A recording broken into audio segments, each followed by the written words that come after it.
Hello everyone. Karthika మాసం నెల మొత్తం పూజలు చేసి దీపాలు వెలిగించి అమావాస్య తర్వాత వచ్చిన పాడ్యమి అనగా పోలి పాడ్యమి నాడు పోలిని స్వర్గానికి సాగనంపుతాము అని అంటారు. నేనైతే తులసమ్మ దగ్గర శుభ్రం చేసుకుని ముగ్గైతే వేసేసుకున్నానండి. ఇంకా దీపాలు వెలిగించడానికి కావాల్సినవన్నీ కూడా ముందే రెడీగా పెట్టేసుకున్నాను. నేనైతే ఇంకా ఇప్పుడు దీపాలు ఈ బేషన్లో వదలడానికి అయితే ప్రిపేర్ చేసుకున్నానండి. ఇది వరకు మనకి కోనేరులు ఉండేవి కాబట్టి కోనేరులో వదిలేవారు. కానీ ఇప్పుడు కోనేరులు అవి ఎక్కడా ఉండట్లేదు కదా. ఇది వరకు తొట్లు ఉంటే తొట్లో వదిలేవాళ్ళం అండి. కానీ ఇప్పుడు నా దగ్గర అలాంటివి ఏమి అవైలబుల్ లేవు. అందుకని బేషన్లోనే చక్కగా పసుపు రాసుకుని బొట్లు పెట్టుకుని ఇందులోనే వదులుదామని చెప్పి ప్రిపేర్ చేసుకున్నాను. ఇంకా నేను ప్రిపేర్ చేసుకుంటే మా యోగి చూసారా, తను కూడా బొట్లు పెట్టేసింది. ఇంకా ముందుగా తులసమ్మ దగ్గర ఆవునైతే దీపం అయితే పెట్టేసుకుని దీపాలు నీటిలో వదులుదామని చెప్పి రెడీ అయిపోయానండి. ఈలోపు మా యోగి అయితే ఇదిగో ఏదైతే బేషన్ ఉందో దాన్ని నీట్గా ఫ్లవర్స్తో డెకరేట్ చేస్తూ ఉంది. ఇంకా మా యోగికి ఇలాంటివన్నీ అంటే బాగా ఇంట్రెస్ట్ అండి. తనకి ఏం చేయాలి, ఎక్కడ ఏం చేయాలి అనేది తెలియకపోయినా కూడా మనం ఒకసారి చేసి చూపిస్తే తను కూడా అలానే చేస్తుంది. సో అలానే నీట్గా చేస్తుందండి.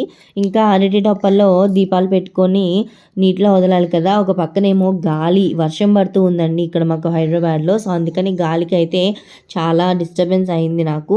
అయితే ఈ అరటి డొప్ప అనేది ముందు రోజే తీసుకొచ్చుకున్నాను. ఈ డొప్ప ఒకటి 10 రూపాయలండి. మనకి అటు ఊళ్ళల్లో అయితే 5 రూపీస్కో లేదంటే తెలిసిన వాళ్ళ ఇంట్లో ఉంటేనే తెచ్చుకుంటాము. కానీ ఇక్కడ అట్లా కాదు. ఇంకా ముందు రోజే తెచ్చుకుని ఆ దీపాలు కూడా నాకు పువ్వొత్తులు దొరకలేదండి. మామూలు ఒత్తుల్ని నేను అలా అరేంజ్ చేసుకున్నాను. ఇంకా అరేంజ్ చేసుకుని మొత్తం అన్నీ కూడా వెలిగించాను. నాకు అత్తమ్మ ఎన్ని వెలిగించాలని చెప్పారు అంటే 31 వెలిగించమని చెప్పారండి. సో నేను అలానే ప్రిపేర్ అయ్యి అంతా కూడా అదిగోండి చూసారా, పువ్వొత్తులు కాదు నార్మల్ ఒత్తుల్ని అలా అడ్జస్ట్ చేసుకున్నాను. రౌండ్గా పెట్టేసుకుని కొంచెం లోపలికి తీసుకుని ఇంకా ఇదంతా అయ్యేటప్పటికి నాకు దగ్గర దగ్గర 15 మినిట్స్ పట్టిందండి ఓన్లీ దీపాలు మొత్తం వెలిగించడానికి. ఇంకా గాలి ఏమాత్రం ఉన్నదో మీరే అర్థం చేసుకోండి. మీరు కూడా ఇలానే దీపాలు పెట్టేటప్పుడు గాలి మిమ్మల్ని దీపాలు వెలిగించనివ్వలేదా అండి? మాకైతే నిన్న చాలానే ఇబ్బంది పడ్డాను.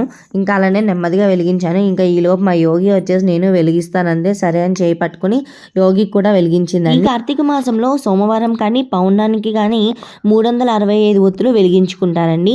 ఎవరికైనా సరే కుదరని పరిస్థితిలో ఈ పోలిపాడ్యమి నాడు వెలిగించుకుని దీపాలైతే వదిలిపెడతారండి. కానీ కార్తీక మాసంలో 365 ఒత్తులు వెలిగించడం అనేది మనకి ఎప్పటి నుంచో వస్తున్న ఆచారం.